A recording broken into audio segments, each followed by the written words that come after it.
Hello students, मैं पीयूष राजपूत और आपका अपना चैनल पीयूष कोचिंग क्लासेस। जैसे बच्चों हमारी केस स्टडी क्वेश्चंस की सीरीज चल रही है और हम अपने chapter moving charges and magnetism के पैसेज को कर रहे हैं, उसी को आगे बढ़ाते हैं। अब देखते हैं पैसेज नंबर 31 क्या कहता है।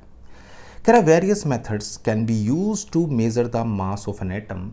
One possibility is through the use of the mass spectrometer. The basic feature of Wenberg's mass spectrometer is illustrated in figure.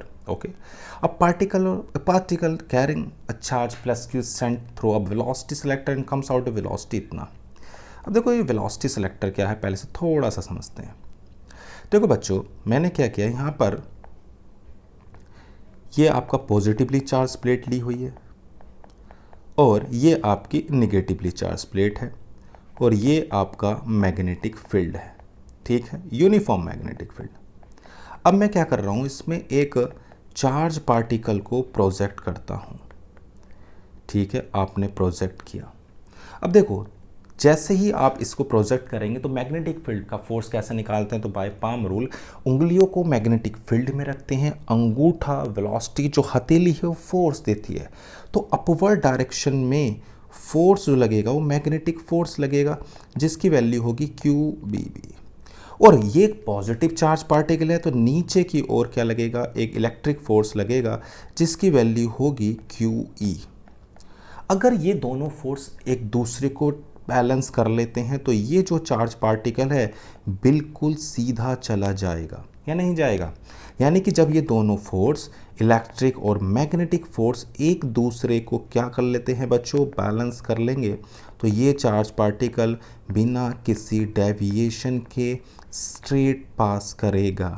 हाँ या ना, बिल्कुल बात समझ में आ गई. चलो, डायरेक्शन पाम रूल से उंगलियों को मैग्नेटिक फील्ड, अंगूठे को मोशन, हथेली फोर्स देगी.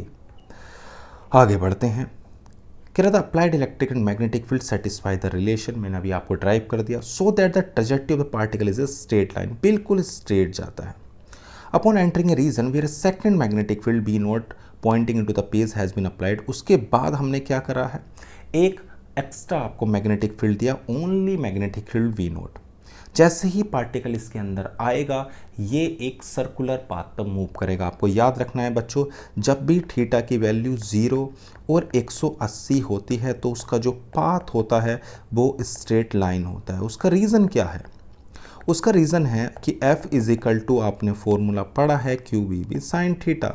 जब थीटा ही 0 होगा तो फोर्स क्या मिलेगा, 0, और जब फोर्स 0 होगा तो भैया सीधा ही चलेगा.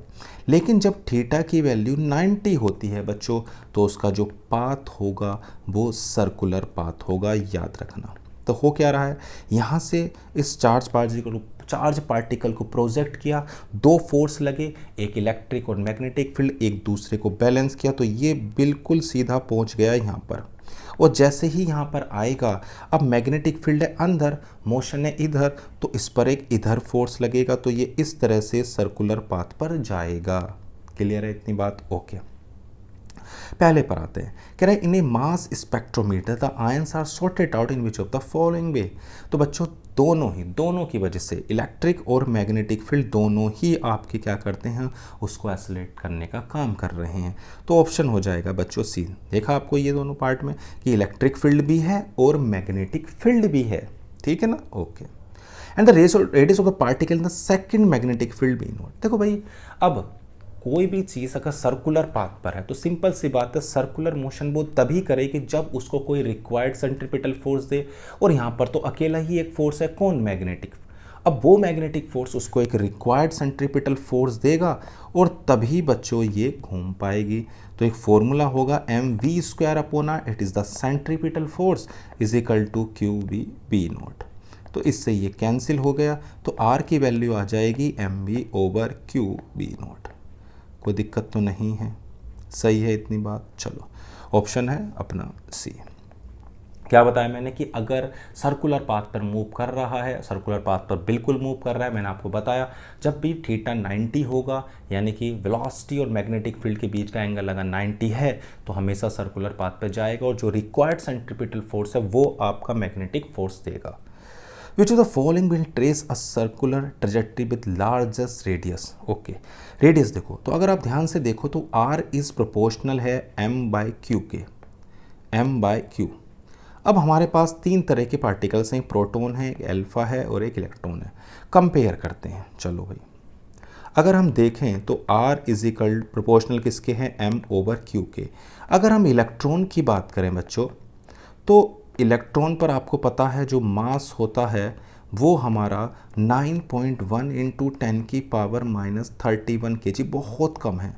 और चार्ज जो होता है इस पर वो आपका 1.6 इंटू 10⁻⁻19 कूलम, या नहीं।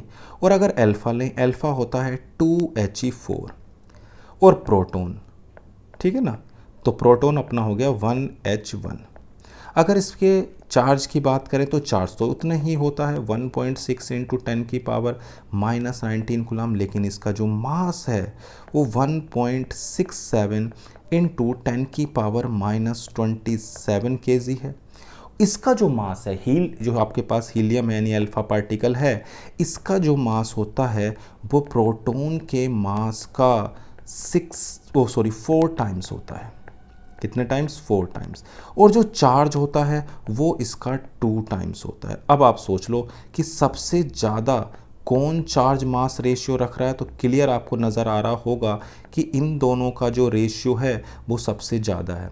और जिसका चार्ज मास और चार्ज रेशियो ज़्यादा, उसी की रेडियस ज़्यादा। तो अल्फ़ा का सबसे ज़्यादा मास और चार्ज रेशियो है, इसीलिए बच्चों अल्फ़ा जो होगा वो आपके लार्ज रेडियस रख रहा होगा, यानी कि अल्फ़ा पार्टिकल। क्लियर है इतनी बात, आगे बढ़ते हैं। कह रहा mass of the particle in terms of, ठीक है बच्चों। तो R इज इक्वल टू हमारे पास अभी एक फॉर्मूला आया था, कितना फॉर्मूला आया, तो R इज इक्वल टू आया mv/qv0। क्या आप यहाँ से m निकाल सकते हो, तो R/qv0/v। और अभी मैंने एक रिलेशन और ड्राइव कराया था, v is equal to bv। तो यहाँ से वेलोसिटी भी निकल जाएगी। और यहाँ पर मैग्नेटिक फील्ड देखो कितना था, स्टार्टिंग में जो मैग्नेटिक फील्ड था वो आपका v है, लेकिन इसमें नोटेशन हमें क्या दिया हुआ है, v। चलो भाई ये भी अच्छी बात है, कोई प्रॉब्लम नहीं है, इसको उठा के रख देते हैं। तो मास बच्चों आएगा R/qv0b/e। सही है। अब देखो कोई ऑप्शन मैच करता है क्या, R/qv0b/e, बिल्कुल मैच कर रहा है, बी ऑप्शन। ओके। अब अगला क्या कह रहा है कि particles comes out of velocity selector along A straight line because. देखो बच्चों, अब आपका जो वेलोसिटी सेलेक्टर आपने देखा उसमें वो स्ट्रेट लाइन पाथ पर क्यों जा रहा था, तो मैंने बताया कि स्ट्रेट लाइन पाथ पर सिर्फ इसीलिए जा रहा है जब उसका मैग्नेटिक और इलेक्ट्रिक फोर्स एक दूसरे को बैलेंस कर रहा है, तो नेट फोर्स 0, सीधा ही चलेगा स्ट्रेट पाथ पर। तो रीज़न क्या हो गया कि electric and magnetic force balance each other. ठीक है इतनी बात, कोई दिक्कत तो नहीं। तो पहली बात हमारे पास क्या था कि मास स्पेक्ट्रोमीटर था, हमने क्या करा, किसी भी चार्ज पार्टिकल को एंटर कराया, इस तरह से कराया कि उसकी जो वेलोसिटी है वो इलेक्ट्रिक और मैग्नेटिक फील्ड को बैलेंस करने के बाद आ रही है। जैसे ही वो दूसरे मैग्नेटिक फील्ड में एंटर करता है जो कि वो मैग्नेटिक फील्ड और वेलोसिटी के बीच में एंगल 90 है, तो उसका पाथ सर्कुलर था और required centripetal force magnetic force provide कर रहा था। तो छोटी छोटी बातों से हमने इस पैसेज को बहुत आसानी से कर लिया और कुछ सीखने को भी मिला। तो उम्मीद है कि इस पैसेज में कोई दिक्कत आपको नहीं आई होगी, बिल्कुल क्लियर हो गया होगा बच्चों। तो आज की क्लास में सिर्फ इतना ही। Thank you.